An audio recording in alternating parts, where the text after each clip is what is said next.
새해입니다. 이제 10일밖에 지나지 않았습니다. 여러분들이 새 마음으로 새로운 도전, 새로운 모험을 할 수 있게 되기 바랍니다. 오늘은 믿음으로 모험하라, 이런 제목으로 말씀 나누겠습니다. 먼저 우리 장기표 형제님, 박시영 자매님 넷째 딸을 낳았습니다. 축복해 주시기 바랍니다. 만나시면 한 박수해 드릴까요? 네, 감사합니다. 계속 넷째가 나오고 있습니다. 도전하시기 바랍니다.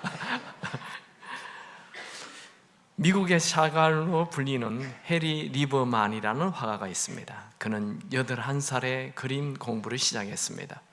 폴란드 출신인 리버만은 9살 때 단돈 $5를 들고 미국에 이민 와서 맨하탄에서 과자 가게를 하며 운영했던 평범한 사람이었습니다. 리버만은 74살에 은퇴한 후 노인정에서 바둑을 두며 소일하였습니다. 그런데 하루는 바둑 파트너가 약속을 어겨 혼자 무료한 시간을 보내고 있었습니다. 그때 한 젊은 봉사요원이 말했습니다. 선생님, 그림을 한번 그려보시죠. 아니, 나는 그림을 그려본 적이 없는데. 그야 배우면 되죠. 리버만은 곧바로 화실을 찾았고 그때부터 10주간 교육을 받고 놀라운 재능을 발휘했습니다. 그의 나이 81살 때 일입니다.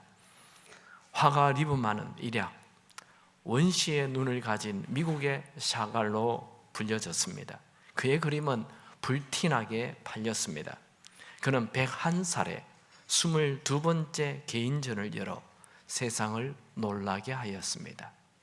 도전하는 사람, 모험하는 사람, 새로운 길이 열립니다. 여러분, 우리의 심장이 멈추기 전까지 그 어떤 것도 너무 늦은 때란 없습니다. 다만 우리가 시도하지 않을 뿐입니다. C.S. 루이스는 이런 말을 했습니다. 새로운 목표를 세우거나 새로운 꿈을 꾸기에 너무 늦은 나이란 없다. 여러분, 2020년이라는 새로운 10년이 시작되었습니다. 새롭게 도전하고 모험하십시오. 오늘이라는 날은 우리 인생에 남아있는 날 중에 가장 첫 번째 날입니다.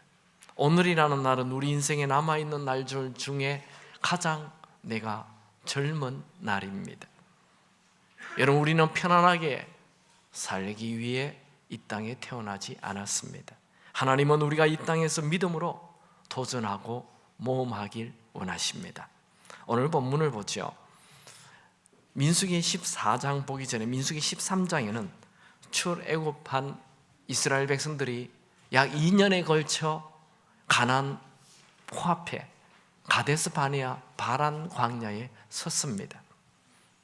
모세는 12지파의 대표 12명을 뽑아서 정탐꾼으로 가나안 땅에 보냈습니다. 그들이 40일 정탐하고 돌아왔습니다. 12명의 보고는 두 부류로 나눠졌어요. 여호수아 갈렙을 제외한 10명은 아주 부정적인 보고를 합니다. 그들이 들고 온 과일을 모세와 백성들에게 보여주면서 과연 젖과 꿀이 흐르는 땅입니다. 그런데 그곳에 살고 있는 사람들이 너무 키가 크고 장대하고 그 성이 견고하여 우리는 스스로 보기에도 메뚜기 같다. 메뚜기 컴플렉스, 그렇게 얘기했습니다. 그런데 여호수아 갈렙 2명은 달리 보고했습니다. 그 땅은 과연 젖과 꿀이 흐르는 땅인데 우리가 능히 싸우면 이길 것이다. 하나님이 함께 하시면 능히 이깁니다. 이렇게 말을 했습니다. 그런데 이 여호수아 갈렙의 보고를 들었던 사람들은 기뻐하지 않았어요. 그들은 먼저 10명의 보고를 듣고 절망합니다. 옷을 찢고 통곡을 합니다. 그게 오늘 14장 1절이에요. 같이 한번 읽어볼까요? 온 회중이 소리를 높여 부르짖으며 백성이 밤새도록 통곡하였더라. 왜 이렇게 통곡합니까? 가나안 땅의 사람들의 키가 너무 크다는 거예요. 가나안 땅 사람들이 너무 군사력이 좋다는 거예요. 자기들을 보니까 너무 초라하다는 거죠. 광야에서 빙빙 돌다가 나타난 오합지졸이, 누가 봐도 그곳에 가면 죽음입니다. 그런데 여호수아 갈렙은 백성들이 통곡하며 울자 옷을 찢으면서 14장 8절 같이 읽죠. 여호와께서 우리를 기뻐하시면 우리를 그 땅으로 인도하여 들이시고 그 땅을 우리에게 주리라. 이는 과연 젖과 꿀이 흐르는 땅이니라. 하나님이 기뻐하면, 하나님이 함께하면 그 땅 다 우리의 것이 된다. 이렇게 믿음의 말을 하였습니다. 이스라엘 백성들은 이렇게 믿음의 말을 하는 여호수아 갈렙을 좋은 믿음의 사람이 있어서 힘이 됩니다. 그렇게 하지 않고 오히려 여호수아 갈렙을 돌로 쳐 죽이려고 하였어요. 14장 10절 같이 읽습니다. 온 회중이 그들을 돌로 치려 하는데 그때 여호와의 영광이 회막에서 이스라엘 모든 자손에게 나타나시니라. 하나님은 여호수아 갈렙을 제외한 모든 이스라엘 백성들을 다 광야로 보냅니다. 다 죽게 만듭니다. 하나님은 왜 이렇게 이들을 다 죽게 합니까? 믿음 없다고. 믿음이 없기 때문에 책망합니다. 11절 같이 읽습니다. 여호와께서 모세에게 이르시되 이 백성이 어느 때까지 나를 멸시하겠느냐? 내가 그들 중에 많은 이적을 행하였으나 어느 때까지 나를 믿지 않겠느냐? 믿음이 없다는 걸 책망합니다.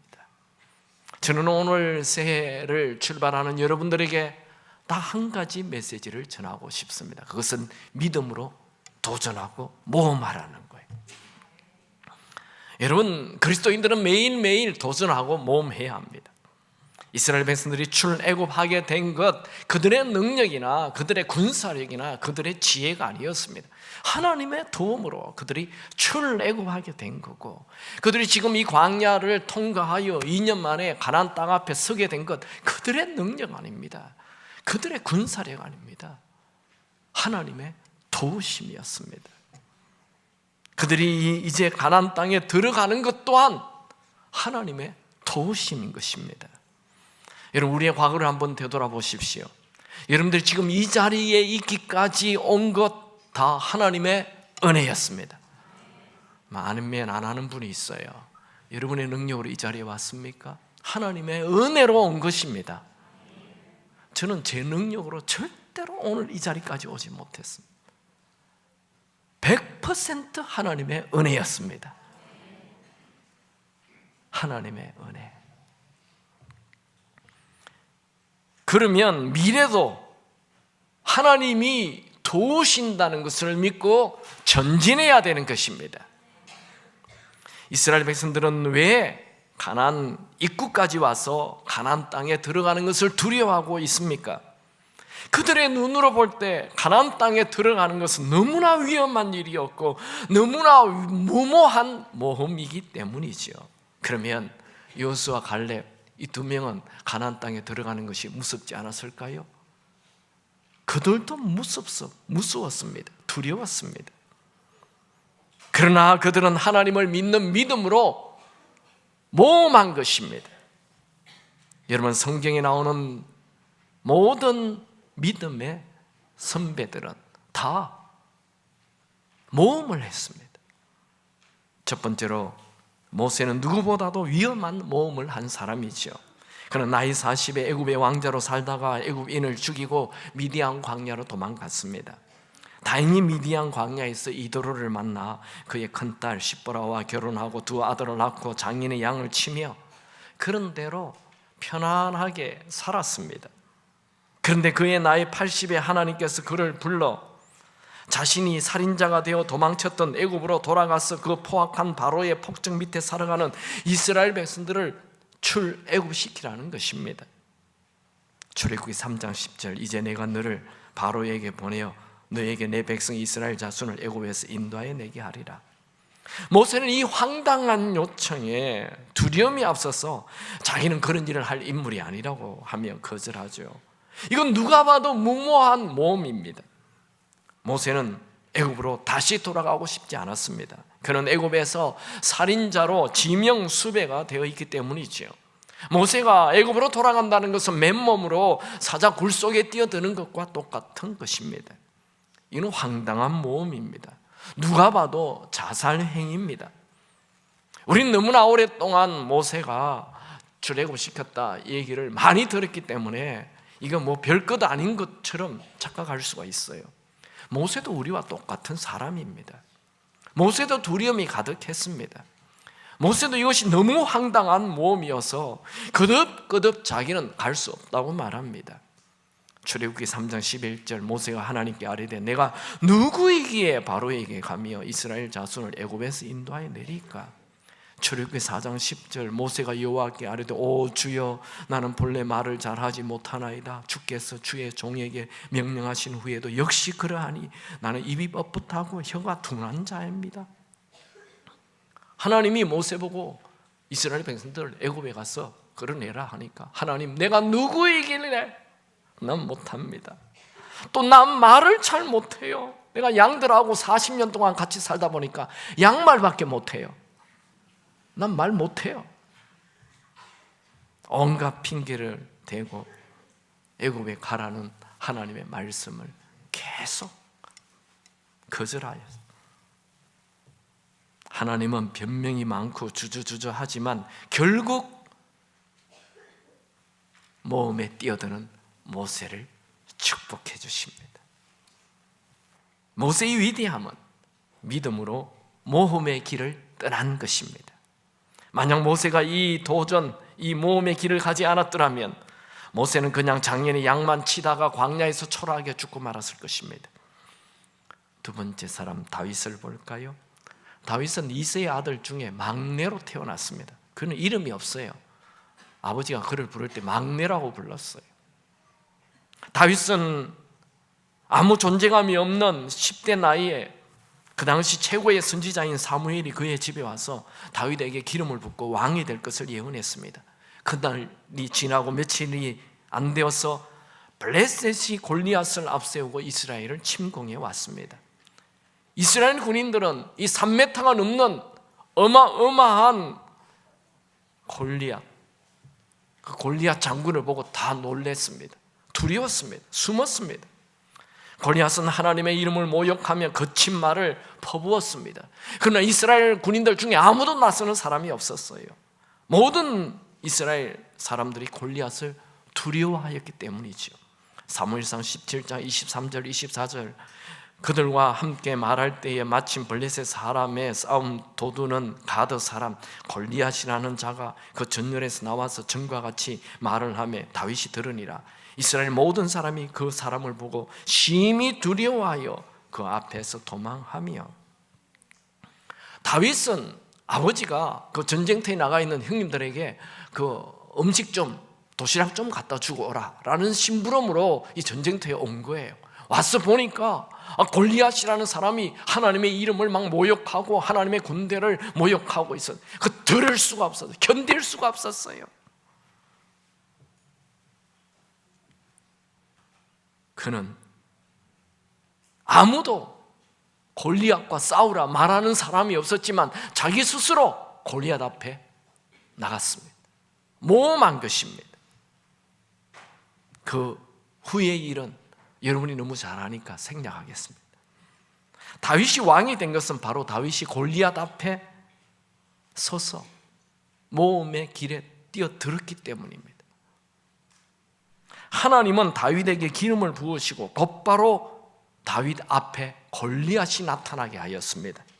만약 다윗이 골리앗을 죽이는 모험에 뛰어들지 않았더라면 그는 왕이 될 수 있는 최고의 기회를 놓치게 되었을 것입니다. 여러분 앞에 나타난 그 문제는 문제가 아니라 왕이 될 수 있는 기회입니다. 모험 없이 축복 없습니다.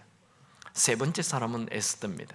에스더는 일찍 부모를 잃고 고아가 되었습니다. 참 불쌍한 사람이죠. 부모를 잃었다. 이 세상에 제일 불쌍한 사람이에요. 그런데 부모만 잃을 뿐 아니라 그는 나라도 잃어버립니다. 부모 잃고 나라 잃고 정말 비참한 사람이 되었죠. 그는 겨우 삼촌 모르드게가 그를 자기 딸처럼 키우며 그렇게 살았습니다. 그때 이스라엘을 지배한 페르시아 제국은 폭군인 아하수에로 왕이 다스리고 있었죠. 아하수에로 왕은 자기 왕비 와스디가 교만하자 폐위시켜버리고 새로운 왕비를 뽑습니다. 하나님의 은혜로 에스더가 왕비가 되었습니다. 노예로 살다가 포로로 살다가 갑자기 왕비가 되었으니 이야, 얼마나 살기 좋겠어요. 얼마나 편안하겠습니까? 안락을 누리며 잘 먹고 잘 살고 있습니다. 아하수에로 왕의 신하인 하만이 모르드게와 페르시아 제국에 있는 모든 유대인들을 증오하였습니다. 하만은 왕을 설득하여 유대인들을 모두 몰살할 계획을 가지고 있었습니다. 이것을 알게 된 모르드게는 에스더에게 가서 너가 동족을 위해 왕에게 가서 간청하여 우리 동족을 살려달라 이렇게 요청했습니다. 에스더는 왕이 부르지도 않았는데 왕에게 나갔다가 왕이 금호를 내밀지 않는다면 누구든지 죽는다는 것을 알았기 때문에 주저하였습니다. 그러나 그녀는 그냥 왕비의 자리에 편안하게 있는 것보다 목숨을 거는 모험을 선택하였습니다. 에스더 4장 16절 당신은 가서 수산에 있는 유대인들을 다 모으고 나를 위하여 금식하되 밤낮 3일을 먹지도 말고 마시지도 마소서. 나도 나의 시녀와 더불어 이렇게 금식한 후에 규례를 어기고 왕에게 나아가리니 죽으면 죽으리다 하니라. 이게 죽으면 죽으리다, 이게 무슨 뜻입니까? 에스더는 자신의 행동이 어떤 결과를 초래할지 모른다는 뜻입니다. 에스더는 하나님의 특별 계시를 받은 것 아닙니다. 그녀는 동족을 향한 사랑과 하나님을 향한 신뢰, 믿음을 토대로 모험한 것입니다. 에스더는 믿음으로 위험한 모험을 결단하고 결과는 하나님께 맡긴 것입니다. 그 후의 일도 여러분이 잘 아니 생략하겠습니다. 신약에도 믿음의 사람들은 위대한 모험을 했습니다. 예수님의 제자들 다 모험한 자들입니다. 베드로를 볼까요? 예수님은 바닷가를 거니시다가 베드로와 안드레에게 그물을 던지는 것을 보시고 이렇게 말씀합니다. 마가복음 1장 16절 17절 갈릴리 해변으로 지나가시다가 시몬과 그 형제 안드레가 바다에 그물 던지는 것을 보시니 그들은 어부라. 예수께서 이르시되 나를 따라오라. 내가 너희로 사람 낚는 어부가 되게 하리라 하시니, 그 말을 듣고 베드로는 자기 배도 던지고 그물도 던지고 예수님을 따라서, 이 모험 아닙니까? 그 당시에 배는 집보다도 더 지금도 그렇죠. 배 한 척은 집보다 더 비쌉니다. 아니, 재산을 그냥 던져버렸어요. 모험이에요. 이 베드로는 결혼한 사람입니다. 가정이 있어요. 아니, 베드로가 배도 버리고 그물도 버리고 사라졌다는 얘기 들었을 때 부인이 얼마나 놀랬겠어요. 그래서 급히 사람을 풀어가지고 이 베드로가 내 남편이 혹시 웬 여자를 만났냐 뒷조사를 해봐라 딱 시켰더니, 아니, 이쁜 여자를 따라간 게 아니고 허름한 30대 노총각 예수라는 청년을 따라다닌다. 그게 더 충격이 됐어요. 더 이해가 안 되는 거예요. 성경에 기록은 되어 있지 않지만 그래서 아마 이 베드로의 장모가 열병이 났지 않나 생각합니다. 베드로뿐만 아니라 다른 제자들이 다 예수님을 따라다니는 거, 이거 위험한 모험입니다. 바울도 모험을 하죠. 바울은 유대인으로 바리새인입니다. 예수를 믿는 사람들은 유대교를 해치는 이단이라 생각했어요. 그래서 그들을 체포하는 데 앞장을 서죠. 그러다가 다메섹에서 예수를 만난 이후 그의 인생 통째로 예수님에게 올인합니다. 모험입니다. 그는 지금까지 중요하게 여겼던 학력, 가문, 성공, 유명 다 배설물로 여겼어요. 빌립보서 3장 8절 또한 모든 것을 해로 여기면 내 주 그리스도 예수를 아는 지식이 가장 고상하기 때문이라. 내가 그를 위하여 모든 것을 잃어버리고 배설물로 여기면 그리스도를 얻고, 그는 살든지 죽든지 오로지 예수만을 위해 사는 사람이 됐죠. 로마서 14장 8절 우리가 살아도 주를 위하여 살고 죽어도 주를 위하여 죽나니 그러므로 사나 죽으나 우리가 주의 것이로다. 그러므로 나는 사나 죽으나 주님의 것이요. 할렐루야. 이게 아멘이 됩니까? 사도 바울은 예수를 만난 뒤 그의 인생 전체를 주님께 드리는 모험을 합니다. 바울은 틈만 나면 전도 여행을 하고 곳곳에 교회를 세웠습니다. 바울이 3차 전도 여행을 마칠 즈음에 바울을 위해 기도해 주는 자들이 바울이 예루살렘에 가면 체포될 것이라고 예언합니다. 그들은 바울에게 예루살렘에 가면 위험하니 가지 말라 하며 울며 말렸습니다. 그때 바울은 주를 위해 죽을 각오도 되어 있다 말하죠. 사도행전 21장 13절 바울이 대답하되 여러분이 어찌하여 울어 내 마음을 상하게 하느냐? 나는 주 예수의 이름을 위하여 결박당할 뿐 아니라 예루살렘에서 죽을 것도 각오하였노라. 와, 바울은 안전을 위해 살지 않았습니다. 편안함을 위해 살지 않았습니다. 그는 매일 모험을 선택했습니다. 바울이 모험을 선택한 것은 예수님 때문이지요. 빌립보서 1장 21절 내게 사는 것은 그리스도니 죽는 것도 유익함이라. 요즘 현대인들은 내게 사는 것은 돈이니 죽는 것도 유익함이라 막 뛰어들죠. 내게 사는 것은 성공이니 죽는 것도 유익함이라. 현대인들 내게 사는 것은 재미니 죽는 것도 유익함이라. 여러분, 우리는 돈을 위하여, 성공을 위하여, 쾌락을 위하여 모험하는 게 아니고 예수를 위해 모험하는 것입니다. 예수를 위해 산 사도 바울은 어떻게 되었습니까? 그의 삶 자체가 다 신약 성경이 되었어요. 사도행전. 사도행전 아시죠? 사도행전은 1장에서 12장까지 베드로의 모험입니다. 13장에서 28장까지 사도 바울의 모험입니다. 그들의 삶이 다 성경이 되었다 이 말이지요. 사도행전 28장으로 끝나지만 이제 사도행전 29장은 우리가 서야 하는 것입니다.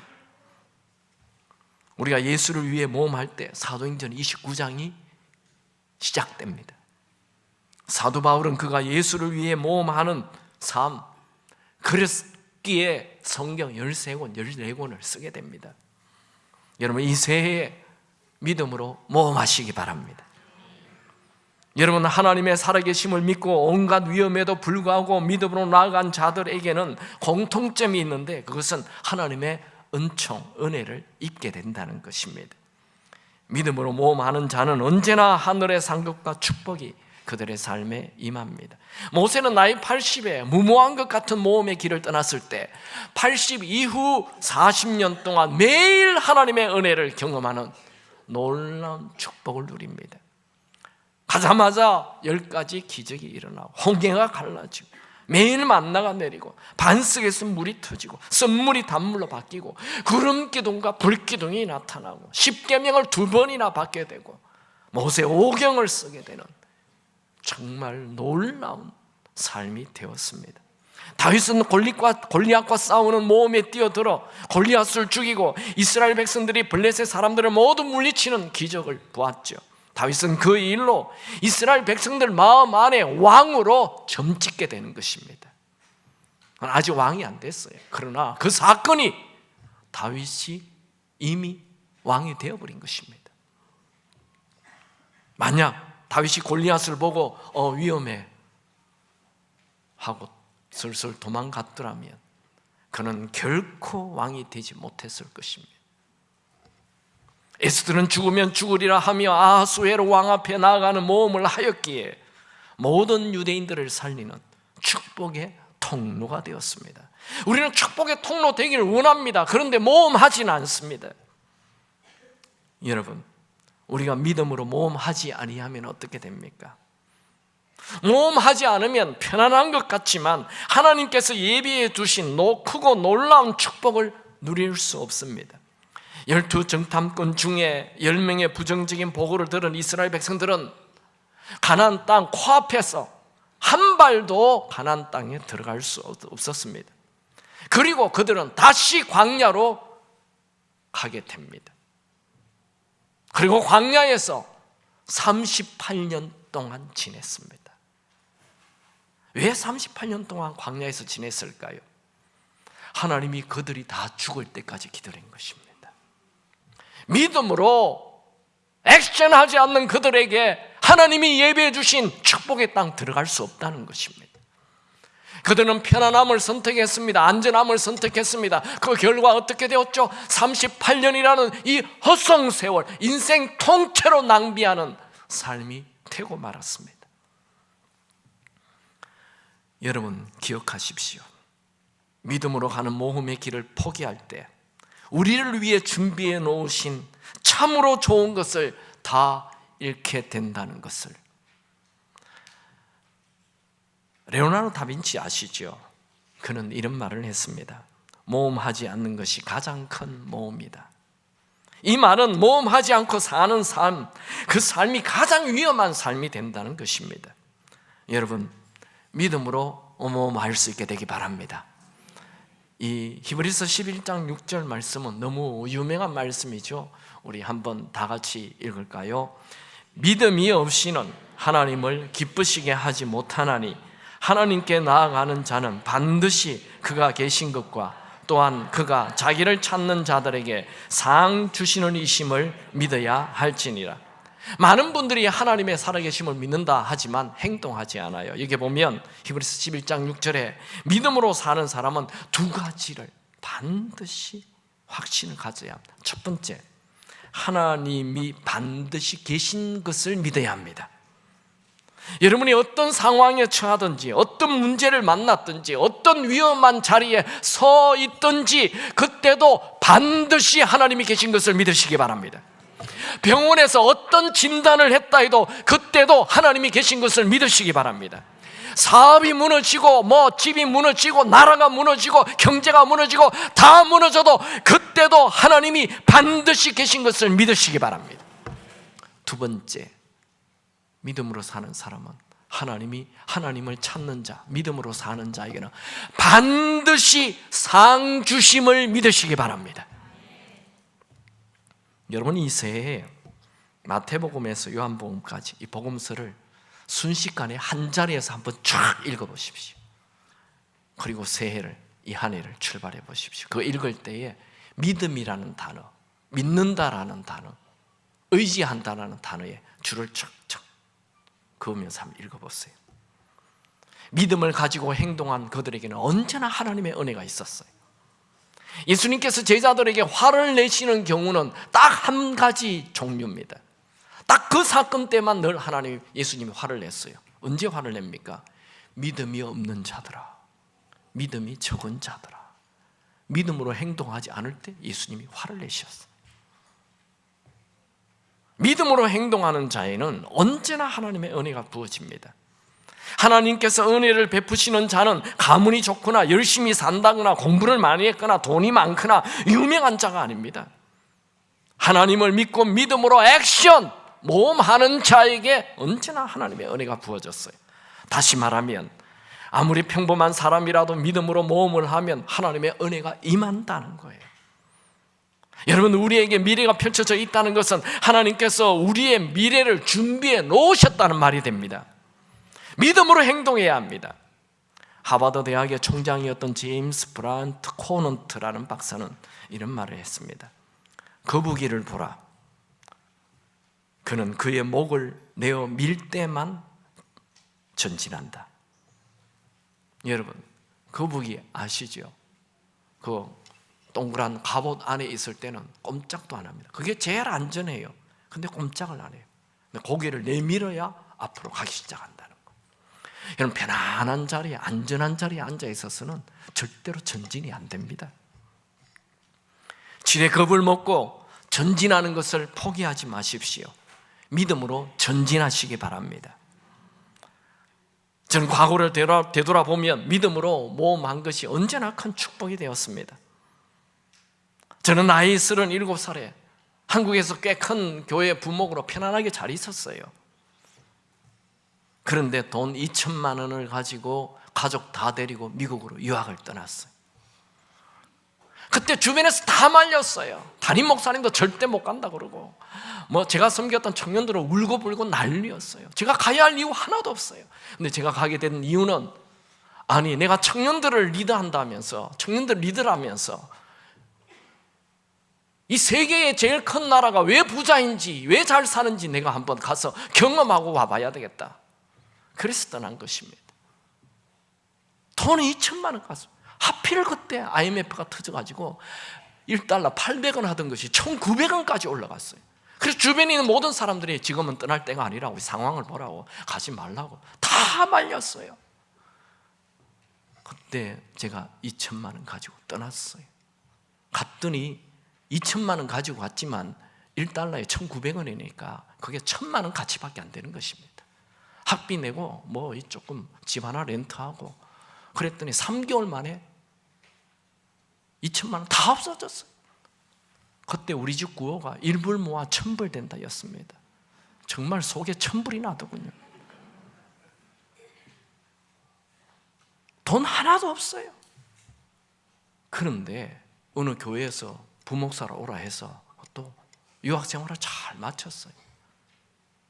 근데 지금 생각해 보니까 거기 떠나면 하나님이 부목의 자리 딱 만들어 놨는데 괜히 떠나기 전에 갈까 말까 이 돈 가지고 어떡하지? 가면 되는데 그때 왜 그렇게 갈까 말까 막 그렇게 고민을 했는지.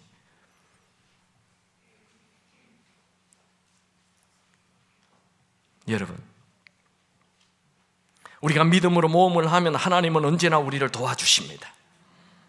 여러분, 우리는 큰 문제를 만날 수도 있고 우리는 폭풍우를 만날 수 있습니다. 그러나 하나님이 해결하지 못할 문제란 없고 하나님이 해결하지 못하실 폭풍우는 없습니다. 하나님은 결코 우리를 고아처럼 내버려 두지 않습니다. 요한복음 14장 18절, 내가 너희를 고아와 같이 버려두지 아니하고 너희에게 오리라. 우리 교회 개척한 지 지금 20년입니다. 저는 강남 YMCA 건물에서 4, 5년을 지냈습니다. 그때 청년들이 한 400명 모였어요. 그때 수지로 오게 됐어요. 그건 제가 잘한 건지 못한 건지 잘 모르겠어요. 하여튼 그 수지로 옮겨가지고 그 따라다녔던 청년들 다 돌아갔어요. 그 수지 상가에서 12년을 지냈습니다. 12년 만에 지금 있는 이 교회를 들어오게 됐습니다. 큰 모험이었습니다. 그때 수지 상가에 있었던 이 건물, 본당 건물을 우리가 가지고 있었는데 그거 다 팔면 총 12억밖에 안 됩니다. 근데 이 건물 67억에 우리가 사서 들어왔습니다. 그때 많은 교우들이 반대하고 또 떠난 교우들도 많습니다. 그 일 때문에. 괜찮습니다. 모험입니다. 어떻게 할 것인가. 물론 융자를 껴안기는 했지만 우리가 그곳에서 매달 내는 그 렌트비가 많았기 때문에 이 융자에 비하면 별것도 아니었습니다. 융자는 아무것도 아니었습니다. 근데 문제는 2년 안에 20억을 현금으로 이곳에 있던 그 교회에 줘야 되는 거예요. 2년 안에. 이야, 교인 350명, 400명 정도를 가지고 2년 안에 20억을 만든다? 모험입니다. 우리가 전에 해봤거든요. 그 강남 YMCA에서 떠날 때 400명이었어요. 그때 헌금했는데 딱 5억 나왔습니다. 내가 한번 경험한 일이에요. 5억 나왔는데 이번에 20억이 될까? 한번 경험해봤잖아요. 기도하면서 저도 돈 없습니다. 제가 무슨 돈이 있습니까? 근데 1억을 작정했습니다. 그리고 우리 두 장로님께서 또 1억씩 작정했습니다. 그리고 전교인들이 작정을 했는데 14억이 작정이 됐어요. 깜짝 놀랐습니다. 모험이었습니다. 근데 2년 안에 20억을 갚았습니다. 여러분 별로 안 놀라죠? 그리고 이 교회에 왔는데 지금 우리 교회는 놀랍게 부흥하고 있습니다. 제 목회의 제일 큰 모험이었습니다. 모험 이후에 여러분, 이 모험이 선한 일이라면, 하나님이 기뻐하는 일이라면 액션을 하면 됩니다. 제가 여기 올 때 온 이유는 그 상가의 아이들이, 우리 중고등 초등학생 아이들이, 유치부 아이들이 그냥 200명, 300명 뛰어다니는데 그 복도 밖에 있을 데가 없어요. 주변에 있는 그 옆에 인디안 사람 다 컴플레인해요. 애들이 뛰어다닌다고. 그럼 애들이 뛰어다녀야지 어떡합니까? 여기는 애들이 마음대로 뛰어놀 공간이 하나님이 다 옆에 국가에서 공원을 준비해 놨어요. 그래서 교회가 우리가 요게 한 450평인데 옆에 있는 이 공원은 1000평이에요. 하나님이 준비해 놨어요. 너 가져가라고. 근데 모험인 거예요. 이 돈이 어디 있느냐는 거예요. 저는 지금도 항상 무슨 행동을 할 때 생각합니다. 이 일이 하나님이 기뻐하는 일인가? 하나님이 기뻐하면 액션하면 됩니다. 하나님이 책임지십니다.